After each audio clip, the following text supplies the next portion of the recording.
Chapitre 2. Le soir du même jour, après le souper, Louise, ayant pris son rouet, était allée faire la veillée chez la mère Rochard, où se réunissaient les bonnes femmes et les jeunes filles du voisinage jusqu'à près de minuit. On y racontait de vieilles légendes, on y causait de la pluie, du temps, des mariages, des baptêmes, du départ ou du retour des conscrits, que sais-je, et cela vous aidait à passer les heures d'une manière agréable. Hulin, resté seul en face de sa petite lampe de cuivre, ferrait les sabots du vieux bûcheron. Il ne songeait déjà plus au fouillet-goff. Son marteau s'élevait et s'abaissait, enfonçant les gros clous dans les épaisses semelles de bois. Et tout cela machinalement, à force d'habitude. Cependant, 1000 idées lui passaient par la tête. Il était rêveur sans savoir pourquoi. Tantôt il songeait à Gaspard, qui ne donnait plus signe de vie. Tantôt à la campagne qui se prolongeait indéfiniment. La lampe éclairait de son reflet jaunâtre la petite cassine enfumée. Au dehors, pas un bruit. Le feu commençait à s'éteindre. Jean-Claude se leva pour y remettre une bûche.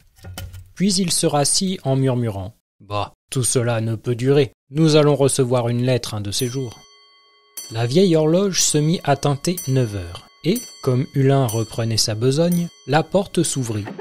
Et Catherine Lefebvre, la fermière du bois de chêne, parut sur le seuil à la grande stupéfaction du sabotier, car elle ne venait pas d'habitude à pareille heure. Catherine Lefebvre pouvait avoir 60 ans, mais elle était encore droite et ferme comme à 30. Ses yeux gris clair, son nez crochu, tenaient de l'oiseau de proie. Ses joues tirées et les coins de sa bouche abaissés par la réflexion avaient quelque chose de sombre et d'amer. 2 ou 3 grosses mèches de cheveux d'un gris verdâtre tombaient le long de ses tempes. Une capuche brune rayée descendait de sa tête sur ses épaules et jusqu'au bas des coudes. En somme, sa physionomie annonçait un caractère ferme, tenace et je ne sais quoi de grand et de triste qui inspirait le respect et la crainte. « C'est vous, Catherine » dit Hulin, tout surpris. « Oui, c'est moi » répondit la vieille fermière d'un ton calme. « Je viens causer avec vous, Jean-Claude. Louise est sortie. Elle fait la veillée chez Madeleine Rochard. C'est bien. » Alors Catherine rejeta sur son cou la capuche et vint s'asseoir au coin de l'établi. Hulin la regardait fixement. Il lui trouvait quelque chose d'extraordinaire et de mystérieux qui le saisissait. « Que se passe-t-il donc » dit-il en déposant son marteau. Au lieu de répondre à cette question, la vieille, regardant vers la porte, sembla prêter l'oreille. Puis, n'entendant rien, elle reprit son expression méditative. « Le fouillet-goff a passé la nuit dernière à la ferme, dit-elle. Il est aussi venu me voir cet après-midi, fit Hulin, sans attacher d'autre importance à ce fait qui lui paraissait indifférent. Oui, reprit la vieille à voix basse, il a passé la nuit chez nous, et hier soir, à 7 heures, dans la cuisine, devant tout le monde. Cet homme, ce fou, nous a raconté des choses épouvantables. Elle se tut, et les coins de ses lèvres semblèrent s'abaisser davantage. Des choses épouvantables, murmura le sabotier, de plus en plus étonné, car il n'avait jamais vu la fermière dans un pareil état. Mais quoi donc, Catherine? Dites, quoi? Des rêves que j'ai eus. Des rêves? Vous voulez rire de moi, sans doute? Non.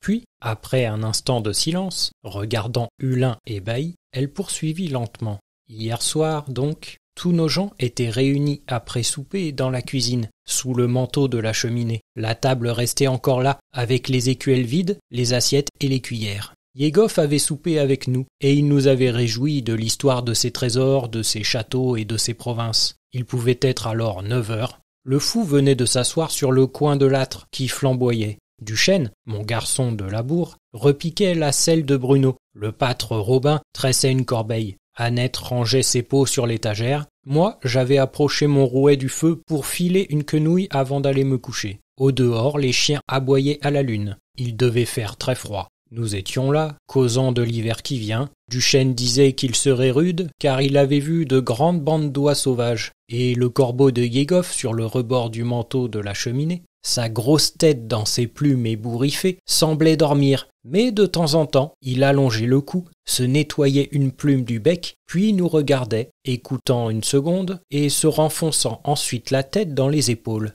La fermière se tut un moment, comme pour recueillir ses idées. Elle baissa les yeux, son grand nez crochu se recourba jusque sur ses lèvres, et une pâleur étrange parut s'étendre sur sa face. « Où diable veut-elle en venir ?» se disait Hulin. La vieille poursuivit.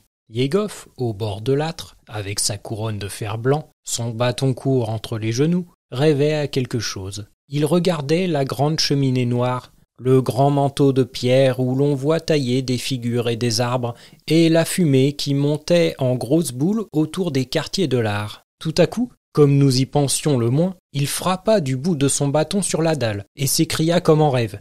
« Oui, oui, j'ai vu ça, il y a longtemps, longtemps !» Et comme nous le regardions tous stupéfaits, « Dans ce temps-là, reprit-il, les forêts de sapins étaient des forêts de chênes. Le Niedeck, le Dagsberg, le Falkenstein, le Geroldsek, tous les vieux châteaux en ruine n'existaient pas encore. Dans ce temps-là, on chassait les bœufs sauvages au fond des bois, on pêchait le saumon dans la Sarre. Et vous autres, les hommes blonds, enterrés dans les neiges 6 mois de l'année, vous viviez de lait et de fromage, car vous aviez de grands troupeaux sur le Hengst, le Schneeberg, le Grossmann, le Donon. En été, vous chassiez, vous descendiez jusqu'au Rhin, à la Moselle, à la Meuse. Je me rappelle tout cela. Chose étrange, Jean-Claude. À mesure que le fou parlait, il me semblait revoir ces pays d'autrefois et m'en souvenir comme d'un songe. J'avais laissé tomber ma quenouille, et le vieux Duchesne, Robin, Jeanne, enfin tout le monde écoutait. Oui, il y a longtemps, reprit le fou. Dans ce temps-là, vous bâtissiez déjà ces grandes cheminées, et tout autour, à 200 ou 300 pas, vous plantiez vos palissades hautes de 15 pieds et la pointe durcie au feu. Et là, dedans, vous teniez vos grands chiens aux joues pendantes qui aboyaient nuit et jour. Ce qu'il disait, Jean-Claude, nous le voyons. Lui ne semblait pas faire attention à nous. Il regardait les figures de la cheminée, la bouche béante. Mais au bout d'un instant, ayant baissé la tête et nous voyant tous attentifs, il se prit à rire, d'un rire de fou, en criant « Et dans ces temps, vous croyez être les seigneurs du pays ? Oh, hommes blonds aux yeux bleus, à la chair blanche, nourris de lait et de fromage et ne buvant le sang qu'en automne, aux grandes chasses. Vous vous croyez les maîtres de la plaine et de la montagne, lorsque nous, les hommes roux aux yeux verts, venus de la mer, nous qui buvions le sang toujours et n'aimions que la bataille, un beau matin, nous sommes arrivés avec nos haches et nos épieux en remontant la Sarre à l'ombre des vieux chênes. Ah, ce fut une rude guerre, et qui dura des semaines et des mois, et la vieille, là, dit-il, en me montrant avec un sourire étrange, la Margaret du clan des Kilbericks, cette vieille au nez crochu, dans ses palissades, au milieu de ses chiens et de ses guerriers, elle s'est défendue comme une louve. Mais au bout de 5 lunes, la fin arriva, les portes des palissades s'ouvrirent pour la fuite, et nous, embusqués dans le ruisseau, nous avons tout massacré, tout, excepté les enfants et les belles jeunes filles. La vieille seule, avec ses ongles et ses dents, se défendait la dernière, et moi, lui prends, je lui fendis sa tête grise, et je pris son père, l'aveugle, le vieux des vieux, pour l'enchaîner à la porte de mon château fort comme un chien. Alors Hulin, poursuivit la fermière, en courbant la tête. Alors le fou se mit à chanter une longue chanson, la plainte du vieillard enchaîné à sa porte. Attendez que je me rappelle, c'était triste, triste comme un miséré. Je ne puis me la rappeler, Jean-Claude, mais il me semble encore l'entendre. Elle nous faisait froid dans les os.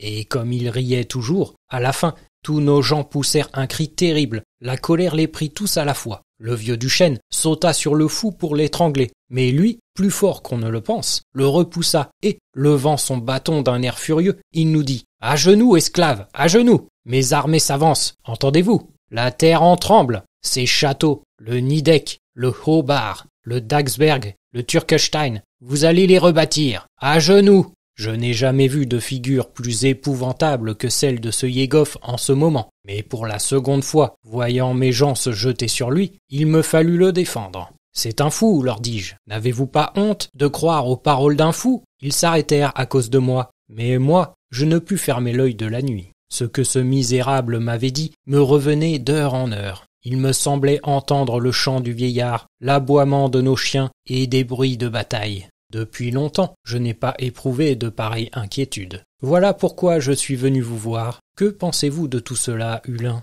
Moi, fit le sabotier, dont la figure rouge et charnue trahissait une sorte d'ironie triste et de pitié. Si je ne vous connaissais pas aussi bien, Catherine, je dirais que vous avez perdu la tête. Vous, Duchesne, Robin et tous les autres. Tout cela me produit l'effet d'un conte de Geneviève de Brabant. Une histoire faite pour effrayer les petits-enfants, et qui nous montre la bêtise de nos anciens. Vous ne comprenez pas ces choses-là, dit la vieille fermière d'un ton calme et grave. Vous n'avez jamais eu d'idée de ce genre? Alors vous croyez à ce que Yegov vous a chanté? Oui, j'y crois. Comment? Vous, Catherine, vous, une femme de bon sens. Si c'était la mère Rochard, je ne dis pas, mais vous. Il se leva comme indigné, détacha son tablier, haussa les épaules, puis se rassit brusquement en s'écriant. Ce fou, savez-vous ce que c'est? Je vais vous le dire, moi. C'est bien sûr un de ces maîtres d'école allemands qui se farcissent la tête de vieilles histoires de ma tante Loi et vous les débitent gravement, à force d'étudier, de rêvasser, de ruminer, de chercher midi à 14 heures, leur cervelle se détraque. Ils ont des visions, des idées biscornues et prennent leurs rêves pour des vérités. J'ai toujours regardé Yegov comme un de ces pauvres diables. Il sait une foule de noms. Il parle de la Bretagne, et de l'Austrasie, de la Polynésie, et du Nidec, et puis du Geroldsek, du Turkestein, des bords du Rhin, enfin, de tout, au hasard. Ça finit par avoir l'air de quelque chose, et ça n'est rien. Dans des temps ordinaires, vous penseriez comme moi, Catherine, mais vous souffrez de ne recevoir aucune nouvelle de Gaspard. Ces bruits de guerre, d'invasion qu'on fait courir, vous tourmentent et vous dérangent. Vous ne dormez plus, et ce qu'un pauvre fou vient vous raconter, vous le regardez comme parole d'évangile. Non, Hulin, ce n'est pas cela. Vous-même, si vous aviez entendu Yegov... Allons donc, s'écria le brave homme. Si je l'avais entendu, je lui aurais rayonné, comme tantôt. Savez-vous qu'il est venu me demander la main de Louise pour la faire reine d'Austrasie? Catherine Lefebvre ne put s'empêcher de sourire, mais reprenant aussitôt son air sérieux. Toutes vos raisons, Jean-Claude, dit-elle, ne peuvent me convaincre. Mais je l'avoue, le silence de Gaspard m'effraie. Je connais mon garçon, il m'a certainement écrit. Pourquoi ces lettres ne sont-elles point arrivées? La guerre va mal, Hulin. Nous avons tout le monde contre nous. On ne veut pas de notre révolution, vous le savez comme moi. Tant que nous étions les maîtres, que nous remportions victoire sur victoire, on nous faisait bonne mine. Mais depuis nos malheurs de Russie, ça prend une vilaine tournure. Là, Catherine, comme votre tête s'emporte, vous voyez tout en noir. Oui, je vois tout en noir, et j'ai raison. Ce qui m'inquiète le plus, c'est de ne recevoir aucune nouvelle du dehors. Nous vivons ici comme dans un pays de sauvages. On ne sait rien de ce qui se passe. Les Autrichiens et les Cosaques nous tomberaient sur le dos du jour au lendemain, qu'on en serait tout surpris. Hulin observait la vieille femme, dont le regard s'animait, et malgré lui, il subissait l'influence des mêmes craintes. « Écoutez, Catherine, dit-il tout à coup, lorsque vous parlerez d'une manière raisonnable, ce n'est pas moi qui viendrai vous contredire. Tout ce que vous dites maintenant est possible. Je n'y crois pas, mais il faut en avoir le cœur net. Je me proposais d'aller à Phalsbourg dans la Huitaine, acheter des peaux de mouton pour faire des garnitures de sabots. J'irai demain. À Phalsbourg, place forte et bureau de poste, on doit avoir des nouvelles sûres. Croirez-vous alors à celles que je vous rapporterai de là-bas? Oui. Bon, c'est donc entendu. Je partirai demain de bonne heure. Il y a 5 lieues. Vers 6 heures, je serai de retour. Vous verrez, Catherine, que toutes vos idées tristes n'ont pas le sens commun. Je le souhaite, répondit la fermière en se levant. Je le souhaite. Vous m'avez un peu rassuré, Hulin. Maintenant, je remonte à la ferme, et j'espère mieux dormir que la nuit dernière. Bonne nuit, Jean-Claude.